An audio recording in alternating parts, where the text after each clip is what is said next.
नमस्कार, आप देख रहे हैं आज तक और मैं हूं निशांत चतुर्वेदी। सिर्फ चंद दिनों के बाद मोदी सरकार अपना पहला बजट पेश करने वाली है, तो वहीं दूसरी तरफ कमर तोड़ महंगाई, बिजली की कमी, खराब मॉनसून की चिंता मुंह बाए खड़ी है। सरकार सचिवों से प्लान बनाने को कह रही है, वित्त मंत्री लोगों से उनकी राय मांग रहे हैं, तो वहीं जनता जल्द से जल्द राहत मांग रही है। लेकिन कैसे? मोदी सरकार अपने बजट में क्या करने वाली है, यही है आज हल्ला बोल का सबसे बड़ा मुद्दा। मैं ज्यादा नहीं मांग रहा हूं। उन्होंने 60 साल में जो बर्बादी लाई है, मैं 60 महीने में देश को उससे बाहर निकालने का इरादा लेकर के आया हूं।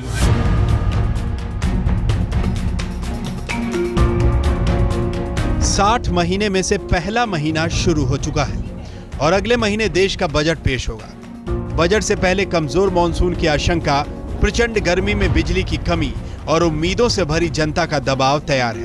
उसे टैक्स में छूट चाहिए, बिजली चाहिए, महंगाई से निजात चाहिए, नौकरी चाहिए, उद्योग चाहिए और हर वो चीज चाहिए जिसका सपना मोदी ने चुनाव में दिखाया था। देश की जनता अधीर है और ये बात मोदी सरकार अच्छी तरह समझती है। हमारी यह भरपूर कोशिश होगी आज विभिन्न संकटों से जो हमारा देश गुजर रहा है, उन संकटों से इस देश को निजात दिलाई जा सके। यह सच है कि हम इस काम को 6 महीने, साल, 1.5 साल, 2 साल के अंदर नहीं कर सकते, क्योंकि लंबे अरसे से व्यवस्था पूरी तरह से पंगु हो गई है, बिगड़ गई है। इस व्यवस्था को सुधारने में हमें आप कुछ मोहलत दें, हमें आप समय दें। मात्र 1 हफ्ते के अंदर नरेंद्र मोदी जी ने देश की दशा और दिशा सुधारने का जो संकेत दिया है, उसका नतीजा सामने दिखा। 9 बजे दफ्तर पहुंचते हैं, जाने का कोई समय नहीं, शनिवार रविवार का कोई महत्व नहीं। सारे सचिवों की बैठक थी, एक नया काम हुआ था। हमारे मीडिया के मित्र बैठे हुए थे, मैं कहना चाहता हूं, उन्होंने सारे सचिवों से बात की। 2.5 घंटा मीटिंग चली, 2 घंटा सचिवों को अपनी बात कहने दिया और बाद में निर्देश दिया, सारे सचिवों को पहले नाम से बुला रहे। मोदी मेहनत कर रहे हैं तो बाजार भी उम्मीदों पर कुलाचे भर रहा है, इस उम्मीद में कि अच्छे दिन आने वाले हैं। लेकिन कैसे, इसका ठोस जवाब फिलहाल बाजार के महारथियों के पास भी नहीं है। दैट्स अ साइन के रिटेल इन्वेस्टर फिर से मार्केट में लौट के आ रहा है। दूसरा, अभी तक जो सरकार में से जो आवाज़ें, आई मीन नॉइसेस जो आ रही हैं डिफरेंट मिनिस्ट्री में से, वो एक ही बात सजेस्ट कर रही है कि डेवलपमेंट इज़ देयर प्रायोरिटी। सही मानों में अच्छे दिन आ रहे हैं ऐसा लग रहा है और बजट तक तो ये बरकरार रहेगा जो अंडरकरंट जो बुलिशनेस है वो मार्केट में। इकोनॉमिक डेटाज के हिसाब से अगर आप देखेंगे तो अभी तक कुछ ऐसा कोई ड्रास्टिक चेंज आया नहीं है एंड गवर्नमेंट ने कोई ऐसे स्टेप्स भी अभी तक लिए नहीं है जो अपने बोले कि 22,000 से इंडेक्स जो है आप 25,000 पे आप ले जाओ। बाजार खुश है, लेकिन कब तक? कामगारों से लेकर उद्योगपतियों तक सरकार से उम्मीदें लगा रहे हैं। क्या ये उम्मीदें पूरी होंगी?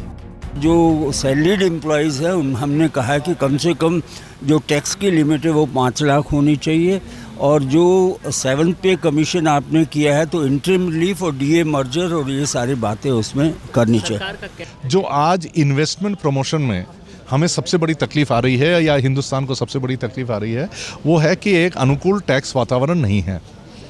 तो ये मेरे ख्याल में टेबल में 80% लोगों ने इस सब्जेक्ट को किसी न किसी तरह से उठाया। मोदी सरकार के सामने सबसे बड़ा संकट है महंगाई को कम करना, क्योंकि जनता का धैर्य कम है। सरकार को मालूम है कि साल के आखिर में चुनाव भी है, इसीलिए जब कैबिनेट सचिवों के साथ मोदी ने बैठक की, बैठक में महंगाई से पार पाने के लिए उस फॉर्मूले की बात भी की जिसे कभी नरेंद्र मोदी ने साल 2010 में कार्य समूह के अध्यक्ष के तौर पर सुझाए थे। लेकिन बड़ा सवाल यह है कि आखिर इससे कब तक राहत मिलेगी और कैसे मिलेगी? आखिर मोदी सरकार के पास इसका क्या फॉर्मूला है? आज तक ब्यूरो। करने वाले आंकड़े, कुछ हैरान करने वाले तथ्य आपके सामने हम लेकर आ रहे हैं। लेकिन एक चीज आपको बता दें, जब मनमोहन सिंह प्रधानमंत्री बने थे तब इस देश की जीडीपी थी 8%, और अब जब वो प्रधानमंत्री पद से हटे हैं तब है 4.9%। बहुत फर्क है। ये तो सिर्फ एक नमूना है, बाकी नमूनों के लिए सीधे पीछे चलते हैं और यहां पर मैं आपको दिखाने वाला हूं कि यहां पर क्या आंकड़े कहते हैं।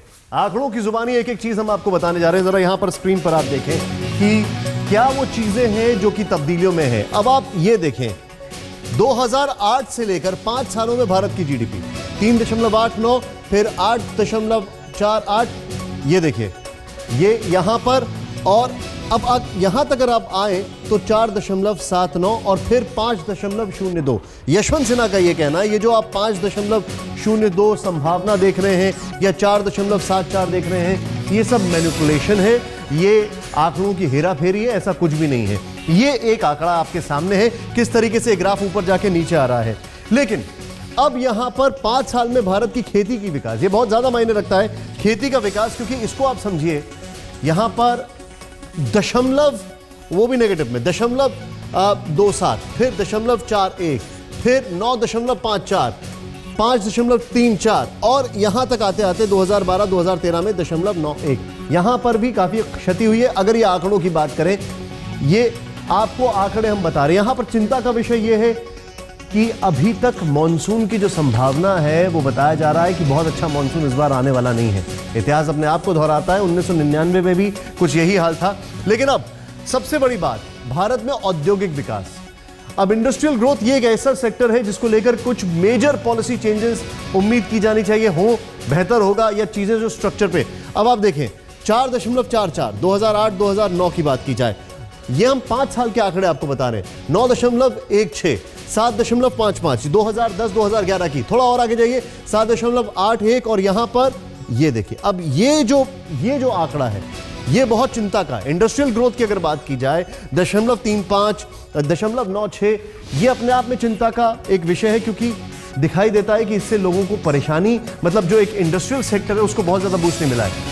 अब ये आप आंकड़ा देखें, अगर मैं ऊपर से महंगाई हटा दूं तो और इसमें जीडीपी लगा दूं तो आप बड़े खुश होते हैं, लेकिन मैं ऊपर महंगाई लिख रहा हूं तब आपको खुशी नहीं होगी। ये देखें आप, महंगाई की दर कहां जा रही है, 9.1, 12.3, 12.3, 2009 के आंकड़े। ऊपर से अगर महंगाई हटा के हम जीडीपी लिखते तो ज्यादा फक्र होता, लेकिन ये जो आंकड़े ये दुखी करते हैं लोगों को। ये 10.5 है 2010 की बात की जाए, 8.4, 10.2 अगर 2012-2013 की बात की जाए, और अब 9.5% 2013-2014। इसके ऊपर भी, क्योंकि उनको हम इकोनॉमिस्ट भी समझते हैं और उनको ये भी समझते हैं कि एक बहुत अच्छे पॉलिटिकल लीडर भी हैं, यशवंत सिन्हा, उनका कहना है कि ये भी जो आंकड़े मैनिपुलेटेड है, इन्फ्लेशन बहुत ज्यादा है। बिजली सप्लाई और कमी, ये आंकड़ा आप समझें जरा, ये आंकड़ा, इस आंकड़े को आप देखें जरा, इतनी जरूरत है, इतनी सप्लाई है और कमी कितनी है।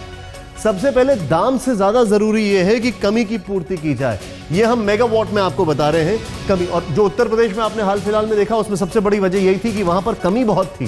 खैर, और अब थोड़ा आगे आएंगे। अब हमारे साथ हमारे जो मेहमान हैं उनको मैं इंट्रोड्यूस करना चाहूंगा। सबसे पहले हमारे साथ, मेरे साथ बैठे हुए हैं सुनील अलग जी, आपका स्वागत है। स्वागत है आपका, इकोनॉमिस्ट हैं। और इसके अलावा हमारे साथ संजय निरुपम है, जो कि कांग्रेस के प्रवक्ता हैं, उनका मैं स्वागत करता हूं। मेरे साथ मौजूद हैं नलन कोहली, बीजेपी के प्रवक्ता, उनका स्वागत करता हूं। और हमारे साथ हैं एक और धौल साहब, जो कि director general independent power production producers association of India के हैं।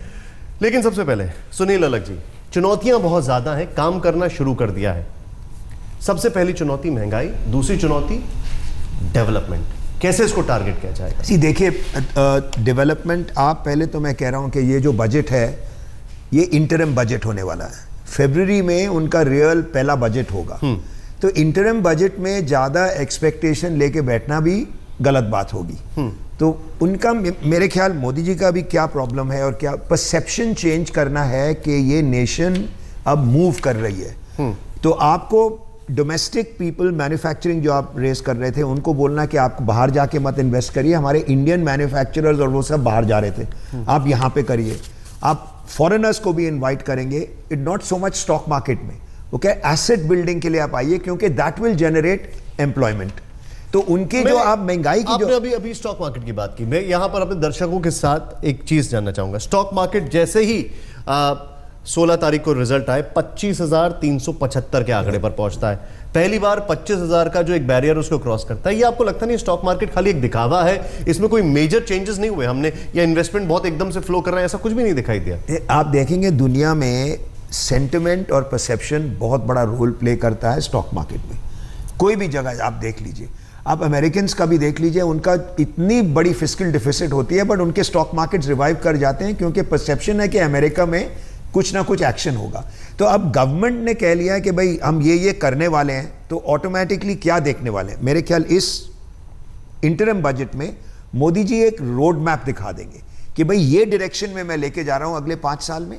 आपको कुछ पसंद आएगा, कुछ नहीं पसंद आएगा, बट इसमें कोई चेंज नहीं करेंगे। इसमें स्टेबिलिटी आएगी, कोई रेट्रोस्पेक्टिव टैक्स नहीं आएगा, इसमें क्रेडिबिलिटी आएगी और इन्वेस्टमेंट ऑटोमेटिकली यही हर एक इन्वेस्टर यही देख रहा है कि देश में एक कंसिस्टेंसी है और एक क्रेडिबिलिटी है, वो 3-4 साल से बिल्कुल चली गई है। क्रेडिबिलिटी की अगर बात की जाए, परसेप्शन की बात की जा रही है, एक फीलिंग की बात की जा रही है, लेकिन यहां पर आपको कुछ चीजें हम बताना चाहते हैं। ब्रेक लेने का वक्त हो गया, लेकिन उससे पहले एक बार फिर से आपको बताना चाहते हैं, जब मनमोहन सिंह प्रधानमंत्री बने थे तब जीडीपी था 8% और अब जब वो प्रधानमंत्री पद की कुर्सी से जा रहे हैं तो 4.9%। तब इन्फ्लेशन का जो रेट था उसको आप जरा समझें। इन्फ्लेशन की अगर बात की जाए तब था 5.5%। अभी जब वो जा रहे थे तब 6.3% था। एक और आंकड़ा जो कि आपको बहुत हैरान करेगा, रुपए की कीमत 43 रुपए 98 पैसे और अभी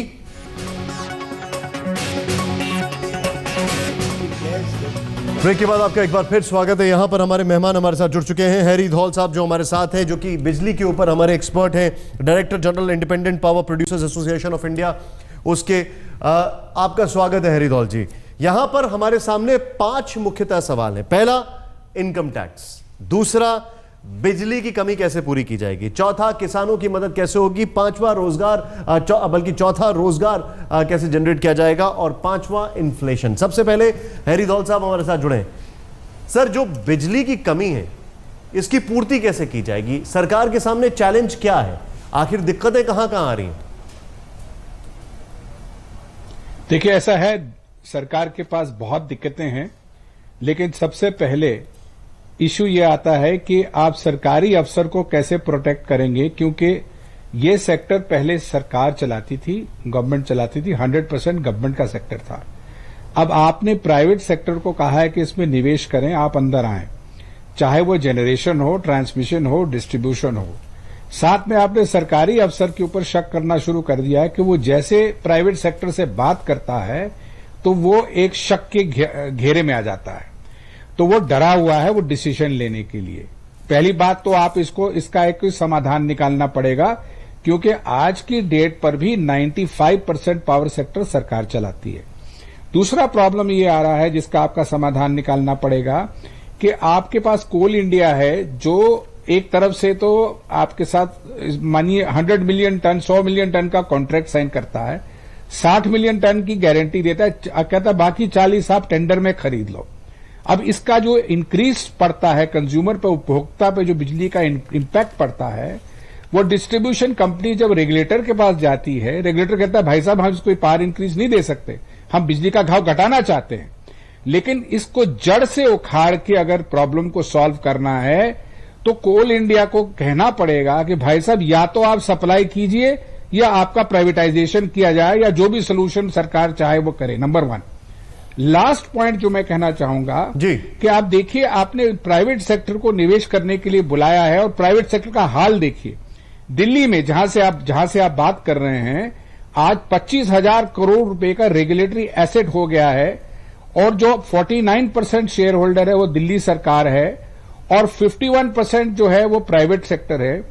प्राइवेट सेक्टर बाय डेफिनेशन तो चोर है, क्योंकि वो प्राइवेट सेक्टर मुनाफे के लिए आता है। उसका अपना हाल खराब है। एक तरफ तो आप कह रहे हैं कि आप चाहते हैं कि प्राइवेट सेक्टर आवे, जी point taken sir. Sanjay Nirupam ji हमारे साथ कांग्रेस के प्रवक्ता हैं। संजय जी, सवाल खड़ा यह होता है अभी इस वक्त जो सबसे बड़ी चुनौती है, एक तो जो इकोनॉमी का हाल है वो बहुत खराब है, दूसरा खराबी के लिए जिम्मेदार आपको ठहराया गया और उसके चुनावी नतीजे भी, परिणाम भी सबने देखे क्या है। लेकिन सवाल खड़ा यह होता है कि अभी समाधान क्या है। सबसे पहला मेरा सवाल आपसे यह है, जो सवाल का जवाब आपकी सरकार के पास नहीं था लेकिन कई बार गाहे बगाहे सजेशंस आए, इन्फ्लेशन, महंगाई दर पर काबू कैसे किया जाए, इस पर कोई सोल्यूशन, कोई सुझाव आपका। देखिए, सबसे पहले मैं स्पष्ट कर दूं कि पिछले 1 वर्ष में जो कामकाज हुआ उसके नतीजे के तौर पर हमारे देश की जो अर्थव्यवस्था है वो काफ़ी हद तक एक अच्छी स्थिति में आ गई है। एक उदाहरण के तौर पे करंट अकाउंट डेफिसिट अपने लोएस्ट पॉइंट पे है अभी। फिस्कल डेफिसिट कंट्रोल में है। संजय जी, मैं आपको रोकूंगा। आपने करंट अकाउंट डेफिसिट की अगर आप बात कर रहे हैं, करंट अकाउंट बैलेंस की अगर बात कर रहे हैं, तो -31,057 मिलियन डॉलर्स है करंट अकाउंट। अपने आम दर्शक को मैं समझाना चाहूंगा, मतलब वो कि आप कितना आपको उधार देना है, आपने कितना उधार दे रखा है, सीधे सीधे मोटा मोटा मैं समझा रहा हूं। और जब आपके पास सत्ता आई थी, करंट अकाउंट बैलेंस मैं आपको समझा देता हूं, आप मुझे मत समझाइए। नहीं, मैं दर्शकों को बताना चाह रहा हूं। मैं आप दर्शकों को मत बताइए। और मैं आपसे एक चीज जानना चाहता हूं, एक मिनट रुक जाइए। सवाल था, जब आपकी सरकार आई थी तब ये पॉजिटिव था 14,083 मिलियन डॉलर। मुझे कट किया तो जरा मुझे एक्सप्लेन कर लेने दीजिए। करंट अकाउंट डेफिसिट का मतलब होता है आयात और निर्यात के बीच का गैप। वो जो आयात और निर्यात के बीच का गैप जो था पिछले 10 वर्षों में अभी तक का लोएस्ट पॉइंट पे है। मैं ये कह रहा हूं, मतलब ठीक ठाक स्थिति हो गई है। एक जमाने में ये गैप बहुत बढ़ गया था। एक दूसरी बात, फिस्कल डेफिसिट कंट्रोल में है, रुपए की स्थिति मजबूत हुई है। बड़ी प्रॉब्लम जो ये है अब इन्फ्लेशन की आएगी। इन्फ्लेशन कंट्रोल करना निश्चित तौर पर जो गवर्नमेंट ऑफ द डे है उसकी जवाबदारी बनती है।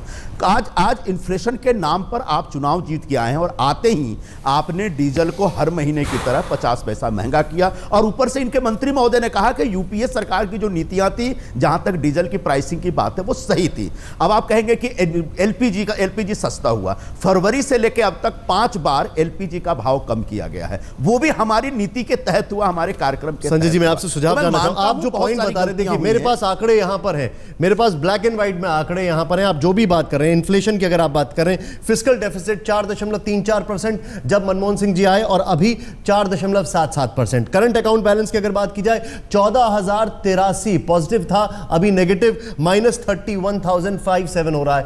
हम बहुत सारी चीजों की बात कर रहे हैं, उसमें कई सारे फैक्टर्स आ रहे हैं। ब्लैक एंड व्हाइट जो चीजें उनको दरकिनार नहीं किया जा सकता। मैं ब्रेक के बाद वापस आ रहा हूं।